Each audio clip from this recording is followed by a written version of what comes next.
Gran gusto de saludarlos en este nuevo programa de Corriente de Pensamiento. Hoy tenemos el gusto y también la gran satisfacción de que los acompañe en este programa un hombre que se ha caracterizado por diversas virtudes. Ha sido ministro de la Corte de Justicia de la Nación, hoy es procurador de la Nación también, y además de muchas otras cuestiones. El doctor Barra es juez de la Corte Suprema de Justicia de la Nación, como decía, convencional constituyente nacional. Fuimos juntos allá por el 24. Y además de esto, ex ministro de Justicia de la Nación, ex presidente de la Auditoría General de la Nación, en la actualidad es procurador del Tesoro de la Nación. Pero más es un hombre que se ha dedicado a trabajar en su estudio, que se ha destacado como profesor de Derecho Administrativo, con el cual algunas veces discrepamos, pero cordialmente. Y somos de San Lorenzo los dos. Así que esto nos ahorra inconvenientes. Por eso creo que es un programa al cual le debemos dedicar una serie de cuestiones donde en el cargo que hoy desempeña, que hoy desarrolla, se destaca como lo ha hecho en las otras funciones que ocupó a través del tiempo. Tenemos una excelente relación, pero además tenemos un respeto recíproco de que tenemos que estudiar, que tenemos que saber y que tenemos que seguir aprendiendo permanentemente. Rodolfo, yo no quiero extenderme porque, o si no, no te voy a dejar hablar a vos, pero quiero que te explayes con total tranquilidad y te agradezco profundamente tu presencia, como ya los ha estado otra vez u otras veces en Corrientes de Pensamiento. Así que te agradezco profundamente tu presencia y te dejo que vos te expreses con total tranquilidad sobre los temas que estás viendo en este momento de la vida del país. Bueno, muchas gracias, senador Romero Feris, muchas gracias. Para mí siempre es un honor conversar con vos y es un gran honor estar en este programa tan importante, Corrientes de Pensamiento, que permite hacer esto. Vos mencionabas algunas discrepancias que hemos tenido. Bueno, gracias a las discrepancias funciona la democracia y se avanza en las ciencias. Así que bienvenidas sean y ojalá sigamos teniéndolas porque nosotros las debatimos siempre en un marco de gran respeto y normalmente vos terminás convenciéndome, así que la discrepancia acaba en algún momento. Bueno, sí, yo primero lo que querría es presentar al público esta institución, la Procuración del Tesoro. Mucha gente no tiene una idea muy clara de qué se trata. Por de pronto hay que distinguirla de la Procuración General de la Nación. Esto es la Procuración del Tesoro de la Nación. Y además está la Procuración General de la Nación, que aunque tiene un nombre que en algún punto se toca, cumple un papel totalmente distinto. La Procuración General es la jefatura de los fiscales, los que llevan el cuidado del orden público y la acción penal. La Procuración del Tesoro, en cambio, es el abogado del Estado, el que defiende al Estado, no el que persigue a los criminales, no tenemos nada que ver con eso, sino defendemos al Estado en causas que la mayoría de ellas son de tipo patrimonial, sumas de dinero, donde el Estado o reclama algún deudor que tenga, por ejemplo, por algún contrato, una obra mal hecha, entonces el Estado hace esta demanda, o en la mayoría de los casos el Estado es demandado por quien siente que tiene un crédito que no se le ha pagado. Hay muchas otras causas también de tipo constitucional, cada vez esto se discute más en la justicia, eh, tengan o no contenido patrimonial, bueno, ahí también interviene la Procuración del Tesoro. La Procuración fue creada en el año 1863 y tomó como modelo una institución norteamericana. Ustedes saben que la parte orgánica de nuestra Constitución se ha parecido mucho a la Constitución norteamericana. Era el Solicitor of the Treasury, o sea, el abogado del Tesoro, el defensor del Tesoro, que existía en Estados Unidos desde 1830.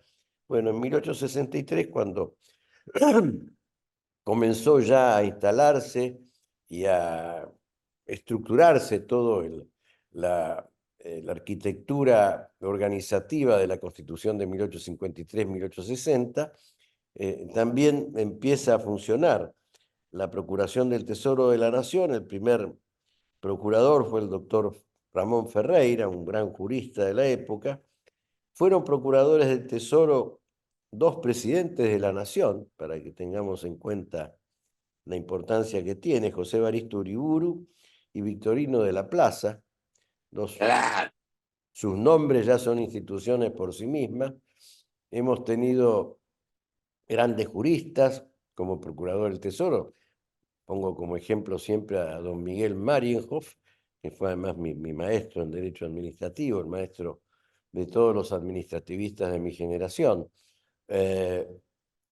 Jueces de la Corte, el doctor Rosati, el actual presidente de la Corte Suprema de Justicia de la Nación, fue procurador del Tesoro. Yo también yo fui juez de la Corte Suprema, como vos lo anunciaste al principio, y ahora estoy en esta función. El procurador del Tesoro es por de pronto el jefe del cuerpo de abogados del Estado. Es decir, de todos los abogados del Ministerio de Economía, los abogados del Ministerio de la Jefatura de Gabinete, los abogados de la Dirección Nacional de Vialidad, etcétera, etcétera, etcétera. Todos ellos conforman el cuerpo de abogados de la Nación, que fue creado orgánicamente, existía de hecho, por una ley durante el gobierno del general Perón en 1947. Y el procurador del Tesoro, que ya existía, como dije antes, desde 1863, por esta ley es definido como el jefe del cuerpo de abogados, el director del cuerpo de abogados del Estado. Entonces, sus opiniones son obligatorias para todos los abogados que tienen que dictaminar, asistir, servir, actuar como servicio jurídico en todas las dependencias del Estado, que por supuesto pueden dejar su opinión, pueden asentar su opinión disconforme, pero la doctrina es la que emana de la Procuración. Y la Procuración cumple un doble papel. El cuerpo de abogados del Estado cumple un doble papel. Por un lado, asesora. Entonces, le da, por medio de dictámenes, un consejo jurídico a la administración activa. La administración activa es la que decide, comenzando por el presidente hasta el último funcionario con competencia en cualquier sector estatal. Cuando toman decisiones, esto está establecido en la Ley de Procedimientos Administrativos, pero además es un principio que se deriva de la regla del debido proceso que está en la Constitución. La administración activa, antes de tomar una decisión que pueda afectar el derecho de algún ciudadano, de algún habitante del país, no necesariamente ciudadano, tiene que pedir asesoramiento a su servicio jurídico. Por ejemplo, el ministro de Economía lo pide al servicio jurídico y, si es necesario, finalmente dictamina el procurador. Que has escrito más de 20 libros, ¿no? Yo Más de sí, 20 libros que tienen que ver con lo que destacan el jefe de gabinete en la Constitución Nacional. uno de ellos, sí. Uno de ellos. Sí, sí. También la protección constitucional del derecho. El derecho a la vida, porque es Exactamente. un libro que defiende la vida del por nacer. Así es, así es. No una actividad intensa la que has desarrollado en todo este tiempo y te has destacado notoriamente lo que le hace muy bien a las gestiones de gobierno y a las funciones que ha cumplido.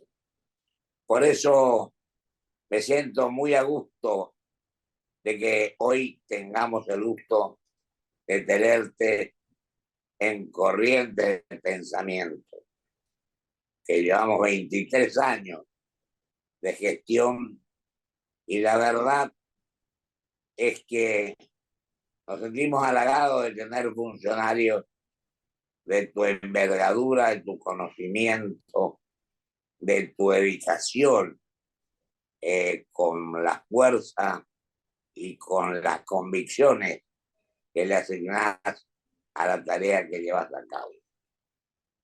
Así que yo te felicito y te agradezco. Bueno, muchas gracias, muchas gracias. Adelante con las cosas que vos creas que hay que ir señalando, querido Rodolfo. Bueno, yo había hecho una reseña de lo que es la Procuración del Tesoro, que tiene un nombre a veces que aparece un poco raro. Así que en síntesis somos eh, los que asesoramos jurídicamente a todos los funcionarios del Estado, de la administración pública. Por supuesto, el Poder Legislativo y el Poder Judicial tienen su propio sistema.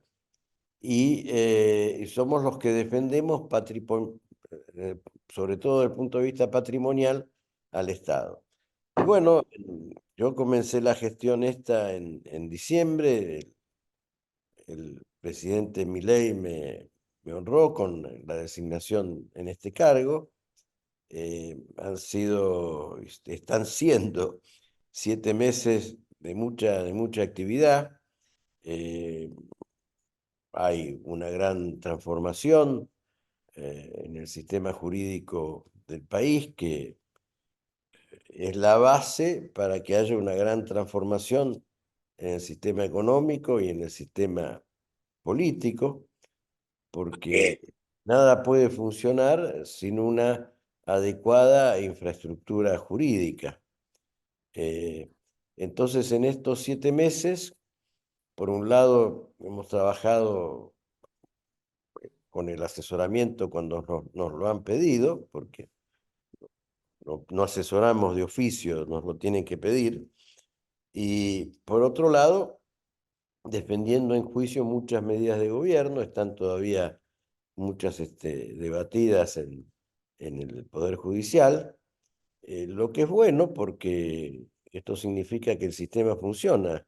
El Poder Ejecutivo toma decisiones y quien considera que está afectado en su derecho lo reclama ante la justicia.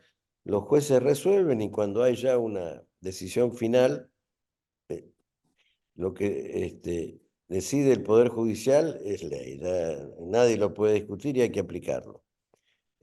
Bueno, en eso estamos. Por suerte, como vos lo sabés muy bien, las modificaciones, los grandes cambios que están ocurriendo en el país, con mayor o menor dificultad, se van cumpliendo, se van realizando, y nuestro trabajo es, sin incursionar para nada en política, no somos una organización política.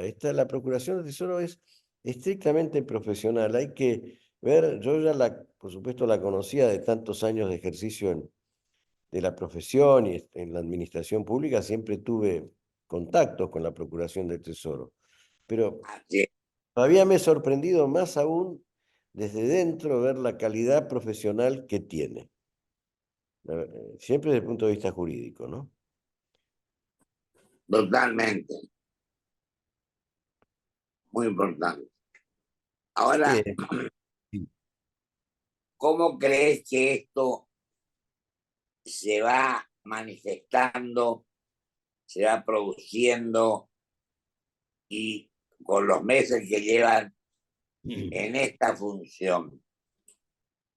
¿Cuál crees vos que tiene que ser el camino y la continuidad para seguir avanzando con el conocimiento que ustedes tienen, que ustedes lo utilizan y que ustedes tratan de ir mejorando permanentemente? Bueno, nosotros siempre estamos en el apoyo jurídico de las medidas del gobierno sin hacer ningún juicio de valor sobre si son buenas o malas políticamente. Nosotros tenemos que decir si se ajustan o no a la Constitución, y después de esto, en el caso de que sean controvertidas en juicio, defenderlas, que es lo que estamos haciendo. En un primer momento hubo una gran discusión sobre un decreto de necesidad de urgencia, el número 70, que sancionó el gobierno en sus primeros días de gestión, y que, bueno, también es una norma que modifica mucho en la Argentina. El decreto finalmente está en plena vigencia, salvo algunos capítulos importantes que todavía están suspendidos por decisiones de la justicia y que Sí. son cuestiones que están a decisión de la Corte Suprema de Justicia. Bueno, entonces en eso estamos trabajando. Ahora acaba de ser sancionada la llamada ley de bases. Esto también va a traer muchos temas de controversias judiciales. La semana próxima ya seguramente se publicarán la reglamentación total o parcial ya de la ley. eh, y bueno, habrá disputas, no todo el mundo está de acuerdo. Muchas veces hay una duda razonable y una justificación para que el desacuerdo con una ley se lleve a discutir en la justicia, porque el desacuerdo puede tener como fundamento una razón constitucional, ¿no? Pero otras hay una gran voluntad de judicializar la política. Y bueno, yo siempre digo que la política se discute en el Congreso. Primero, vos tenés una enorme experiencia legislativa, es ahí donde funciona la democracia, en, en Incluso Rivadavia y Callao, ¿no? En el lugar donde funciona la democracia, en el edificio del Congreso. cuando vos comenzó esta función de la presidencia del actual presidente y comenzaron las acciones en el Congreso, vos fuiste uno de los que estuvo llevando la voz cantante allí. Sí, en ese momento me pidieron que fuera a explicar y a debatir ante la comisión, nunca en el recinto, por supuesto, Así eh, es. este, muchos aspectos del decreto 70 y de la original redacción de la ley de bases, que era mucho más amplia, Claro, ir y debatir ante los legisladores es siempre una cosa muy linda. Una de mis mejores experiencias y recuerdos que tengo de la vida pública es cuando compartimos nosotros en la Convención Constituyente. Yo nunca había estado en un cuerpo colegiado, cuerpo, una asamblea, eh, y esas 3 meses que estuvimos en Santa Fe y Paraná, la verdad que para mí fue una experiencia extraordinaria. Yo creo que ahí le tomé bien el gusto porque participé desde dentro del valor de la democracia y del debate político. Así que, bueno, ahora después de esa experiencia que ya lleva 30 años, porque estamos celebrando este mes de agosto que comienza el 22 de agosto, si no me equivoco, van a ser 30 años de la reforma. así es.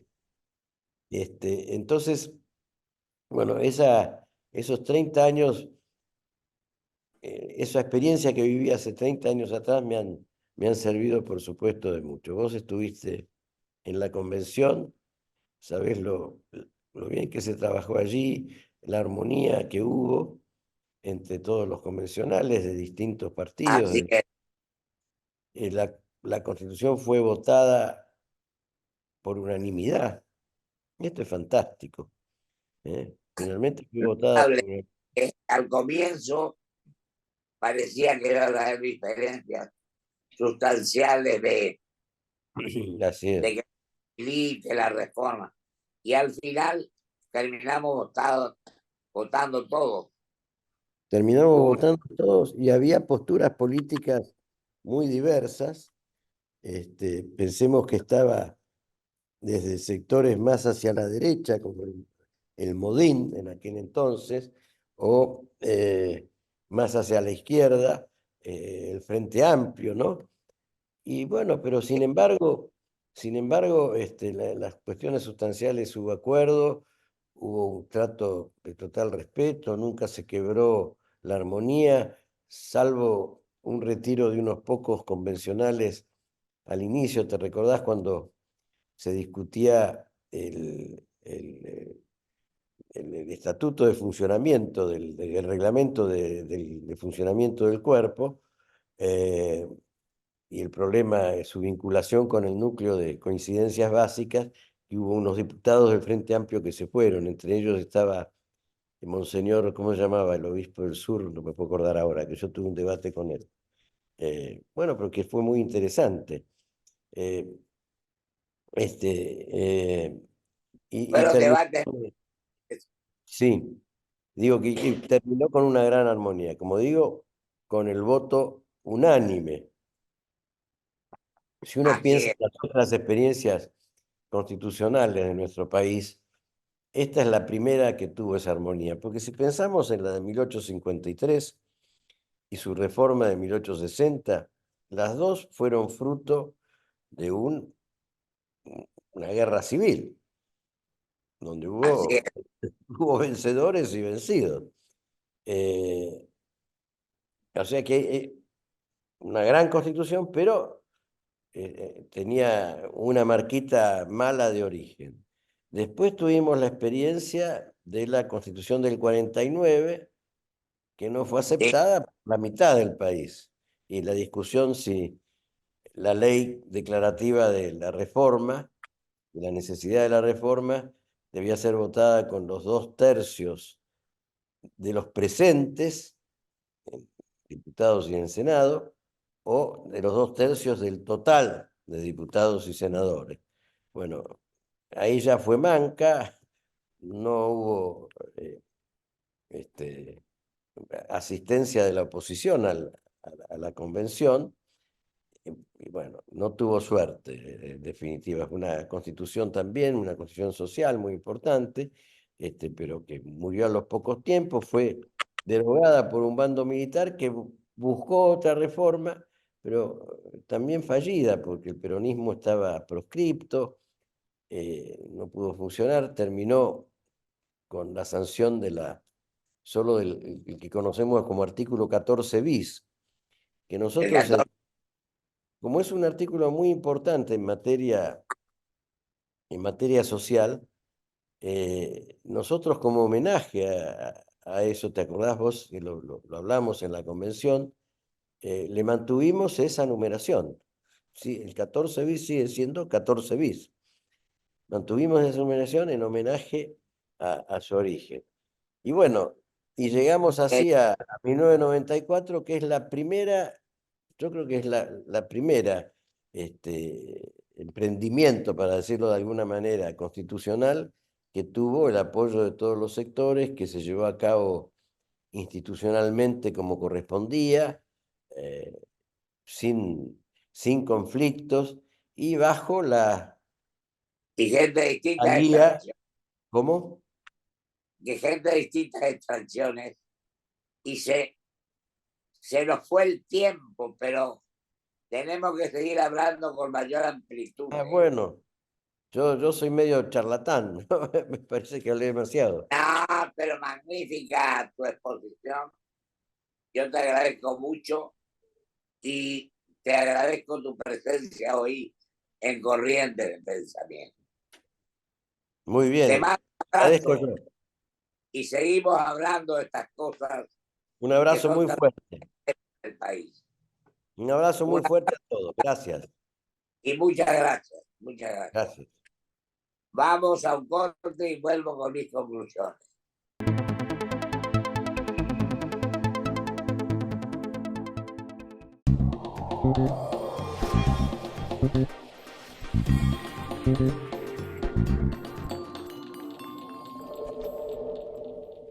Ahora podés pagar desde la app Galicia con tus tarjetas de crédito en todos los QR, incluso estos del cartelito celeste. Para todos ustedes.